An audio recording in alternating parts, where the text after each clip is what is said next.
Looks like you're giving the orders now, Captain. Damn right.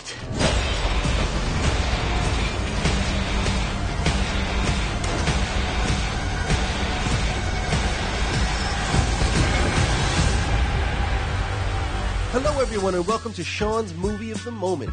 Today I'm bringing you your first review of Captain America, the Winter Soldier. I saw it just a few nights ago. As I'm recording this, my contest winners are sitting in the theaters across the country watching the movie and hopefully coming to the same conclusion that I have, which is this movie is so good. My expectations were already super high and this movie blew those expectations away. I'm going to get into two minor little quibbles that I have when I get into the spoiler portion after my overall general review here. But aside from those two minor quibbles, this movie would be so close to being like a 5-star classic. It's easily the best Marvel Phase 2 movie, and it might even be the best movie Marvel's put out yet. Yes, it might even be better than Avengers. Avengers is bigger and it's a wilder thrill, but Captain America the Winter Soldier feels more vital and important. In the first Captain America movie, we see how he gets the name Captain America, and it made sense because it was like a marketing gimmick. This is the one now where he takes it to the next level and actually lives up to the name and earns it. One of the things that was really cool on a thematic level is they took what Captain America is supposed to represent, and instead of making it a rah-rah propaganda piece, they really drilled home that it's about people, and at the end of the day, it's up to you whether or not you as an individual want to live with principle and integrity. And whether you call it America or you call it whatever you want, at the end of the day, it's all about a person who's willing to make a sacrifice and to stand up for something. These superhero movies seem to be the best when they don't let themselves get pigeonholed. So Captain America the Winter Soldier isn't like a comic book movie. It's a really intense spy thriller where one of the characters is Captain America. I think that's what Marvel has set themselves up for in the last 15 years of comics and this whole experiment in movies that they've been carrying on, is they've been able to situate themselves to deliver all of these different genres of film and just stick superheroes and superhero themes in them to make them even more thrilling. As I'm watching the movie, I'm seeing pieces from the trailer, but what it put in the trailer and how it showed it to you and the context that it implied was this brilliant feat of misdirection. So these action scenes and these plot twists come even though we know what we know from the trailer, and even though I had the identity and some of the mysteries spoiled for me before the movie, even still, the twists that it takes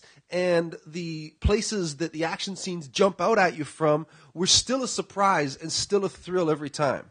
And oh my God, it's so refreshing to see a movie that's this big and epic, but to have the street scenes and the action look real, and it is real, and the CGI is like an enhancement. It's not what the movie's made out of.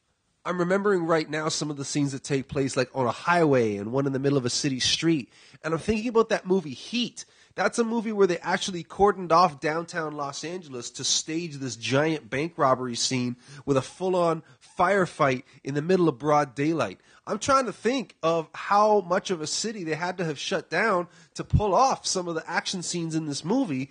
One thing I can't stress enough about the action scenes is not just that they look and feel real in a way that these movies often don't let us enjoy because it's all green screen and computer nonsense, but they're so beautifully and elegantly staged. It's like these Marvel movies are already the state of the art, but now these two brothers come in and set the bar even higher, and I can only hope that the elegance and the poetry in the choreography and the framing and staging of the action scenes, I can only hope that other filmmakers are going to use that as an influence. And it'll be really, really cool if 6, 7, 8 years down the road, we're seeing interviews with other directors who are new then, and they're citing Captain America the Winter Soldier as an influence on their filmmaking style. It'll be awesome. One of the things that delights the fanboy in me when I see these movies is when they manage to take something from the comic books that's old-fashioned and maybe kind of silly, and they probably don't even use it anymore, but they're able to update it and incorporate it into the movie, and it totally works. So Falcon is easily, far and away, the best thing about this movie. that's already packed full of awesome performances, amazing characters, and some of the most thrilling action scenes we've seen in a superhero movie yet. It might be a sign of the times. I don't even think they meant to do it, but you know who kicks the most ass in this movie? Is Black Widow. Scarlett Johansson playing Black Widow in this movie. First of all, we get the sense now that she's an actual person. She doesn't just feel like, you know, a movie spy, a comic book spy. We actually start getting a feel for her as a person. And the scenes that she gets with the action, she literally kicks more butt than anybody else in this movie, Captain America included. And we're seeing like all these different sides of Steve Rogers as a guy.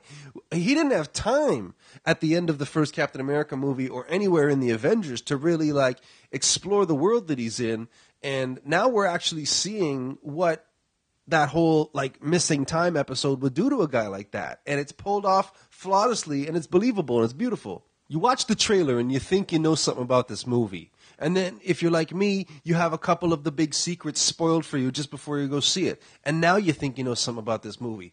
But it's so difficult to talk about it at all because it's just so packed, full, rammed, full of surprises and treats and splendor. And if you're a fan of this stuff, it's just everything you could hope for a comic book movie to be. So that's the good news about Captain America. It's so good that I actually want to say thank you to everybody who made it. Wow, what a feat. What an awesome movie. What a treat for superhero fans like me. But like I said, I really want to know what you all out there think, so let's start the discussion up in the comments. So this has been Sean's Movie of the Moment. It's been a lot of fun. Future editions are going to cover The Amazing Spider-Man 2, Teenage Mutant Ninja Turtles, X-Men Days of Future Past, Guardians of the Galaxy. Is there any other kind of movies that we'd be into that I'm missing? Let me know in the comments. But especially in the comments, get at me and let me know what you thought of Captain America the Winter Soldier. I loved it, but what did you think? Thanks so much for watching, everybody. Thanks all of you for being on this channel and checking it out. This past week, we had a huge spike in subscribers, bigger than we've had since the biggest video on this channel went up and the whole rigmarole around that. So it's just super fun, and I'm feeling super blessed right now that you guys come check me out week after week. New videos every Friday, always on the Superhero Comic-Con awesomeness tip, so check it out. We'll be back with more comedy for you next Friday. Thanks so much for watching, and we'll see you then.